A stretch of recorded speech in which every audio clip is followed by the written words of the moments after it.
हम सब एक बात तो जानते हैं कि कैंसर का इलाज हमारे देश में होना बहुत मुश्किल है, लेकिन ऐसी क्या रीजन है कि कैंसर का इलाज भारत में नहीं हो पा रहा है और कैंसर से कैसे बचा जा सकता है, किस किस फैक्टर से कैंसर होता है, आज आपको पूरा बताया जाएगा। तो वीडियो को छोड़कर कहीं जाइएगा मत, अंत तक आपको पता चलेगा कि कैंसर से कैसे बचा जा सकता है और क्यों कैंसर इतना जानलेवा और इतना खतरनाक है। तो हम सब जानते हैं कि हमारी बॉडी में हर चीज, चाहे ब्रेन हो, लंग्स हो, हार्ट हो या स्किन भी हो, सभी सेल्स से बनती है। तो बॉडी की मोस्ट फंडामेंटल थिंग सेल्स है।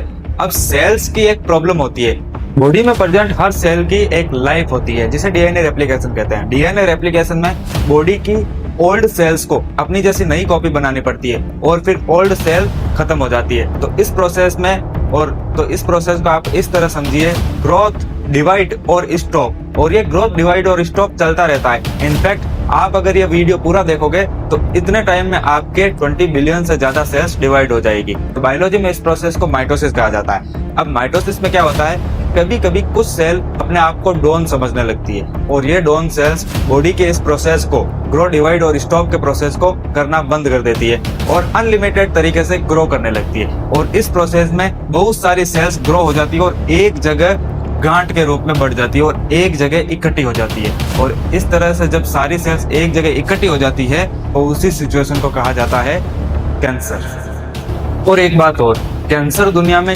किसी को भी हो सकता है, किसी को भी मतलब कि किसी को भी। इनफैक्ट एक बच्चा जो अभी माँ के पेट में है वो भी कैंसर का शिकार हो सकता है।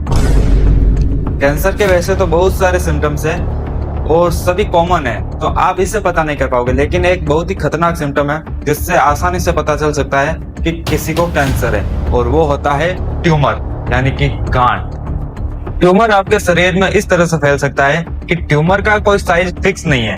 जैसे कि पास्ट में एक महिला के ब्रेस्ट कैंसर में पाया गया कि उसके ब्रेस्ट में 1 मिलीमीटर का ट्यूमर पाया गया, और मतलब कि इतना छोटा। और बड़े ट्यूमर की बात करें तो ट्यूमर इतना बड़ा हो सकता है कि किसी इंसान का आधा फेस खा जाए। ट्यूमर 2 टाइप के होते हैं, बिनाइन ट्यूमर और मैलिग्नेंट ट्यूमर। आपने अपने आस पड़ोस में बहुत बार सुना होगा किसी के पेट में गांठ है, किसी महिला के ब्रेस्ट में गांठ है या फिर किसी के गले वगैरह में गांठ है, और कुछ दिन बाद सर्जरी से या फिर ऑपरेशन से वो गांठ निकाल के वो आराम से ठीक हो जाते हैं। वो बिनाइन ट्यूमर है। Benign tumour basically non cancerous होते हैं, हार्मलेस होते हैं। इसका मतलब है कि वो आपकी जान पर नहीं बनाएंगे अगर उनको टाइम पर रिमूव कर दिया जाए, क्योंकि बिनाइन ट्यूमर शरीर के एक ही जगह पे रहते हैं, पूरे बॉडी में नहीं फैलते, इसीलिए उनको आराम से हटाया जा सकता है। और मैलिग्नेंट ट्यूमर में ये बात नहीं है, वो आपके शरीर में पूरी तरह से फैल जाएंगे। अगर आपके हाथ में है तो आपके पाँव में, मुंह में, दूसरे हाथ में, पेट में, सब जगह होने लगेगा। उसी को मैलिग्नेंट ट्यूमर कहते हैं। मैलिग्नेंट ट्यूमर भी सर्जरी से हटाया जा सकता है, लेकिन उसकी कुछ शर्तें हैं, वो आपको आगे पता चलेगी। और मैलिग्नेंट ट्यूमर कैंसरस ट्यूमर है। तो मैलिग्नेंट ट्यूमर की सर्जरी कैसे होती है और क्या शर्तें हैं वो ये देखिए। सपोज करो कि आपके सामने एक पर्सन है और उसके लिवर की सेल्स उसी तरह से ग्रो, डिवाइड और स्टॉप का रूल फॉलो कर रही है, लेकिन एक सेल इस ग्रो, डिवाइड और स्टॉप के रूल को फॉलो करके अनकंट्रोलेबल तरीके से ग्रो करने लगती है। तो क्या होगा कि एक टाइम में बहुत सारी सेल्स एक जगह इकट्ठी हो जाएगी और गांठ बना देगी, और उसी को हम बोलेंगे कि उसके लिवर में कैंसर है। अब ये लिवर की गांठें लिवर में भी एक जगह से पूरी तरह से लिवर को पूरी तरह से भर देगी। तो ये लिवर का कैंसर एक जगह गांठ हो गई, लेकिन फिर धीरे धीरे पूरे लिवर में फैल जाएगी और पूरी तरह से लिवर में गांठ बनने लगेगी। और जब किसी ऑर्गन में एक जगह से पूरे ऑर्गन में कैंसर फैल जाए तो उसको लोकल स्प्रेड बोलते हैं। लेकिन प्रॉब्लम तब होती है जब उसके शरीर में मेटास्टेसिस होने लगे। अब मेटास्टेसिस क्या है ये ध्यान से सुनिए। अब किसी पेशेंट के लिवर में पूरी तरीके से कैंसर फैल गया है, फिर भी ठीक है, कोई बात नहीं, इसका इलाज फिर भी हो सकता है। लेकिन अगर लिवर से लिम्फ नोड का यूज करके बॉडी के दूसरे ऑर्गन में जब कैंसर फैलने लगे तो इसको मेटास्टेसिस कहा जाता है। अब मेटास्टेसिस से ही डॉक्टर किसी भी पर्सन को बता सकते हैं कि आपको जो कैंसर डिटेक्ट हुआ है वो कितना खतरनाक है और किस लेवल पर डिटेक्ट हुआ है।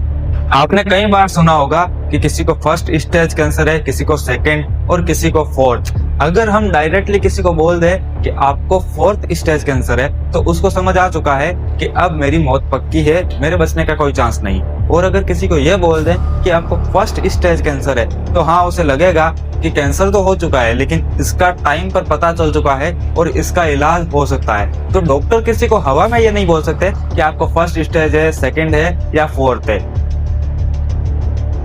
अब डॉक्टर को कैंसर का पता लगाने के लिए कि ये कौन से स्टेज पर है, सिर्फ एक नहीं बहुत सारे ऐसे मेथड है। और इसी प्रोसेस को जिससे डॉक्टर पता लगाते हैं कि किसी भी पेशेंट को कौन से स्टेज का कैंसर है, उसको बोला जाता है TNM।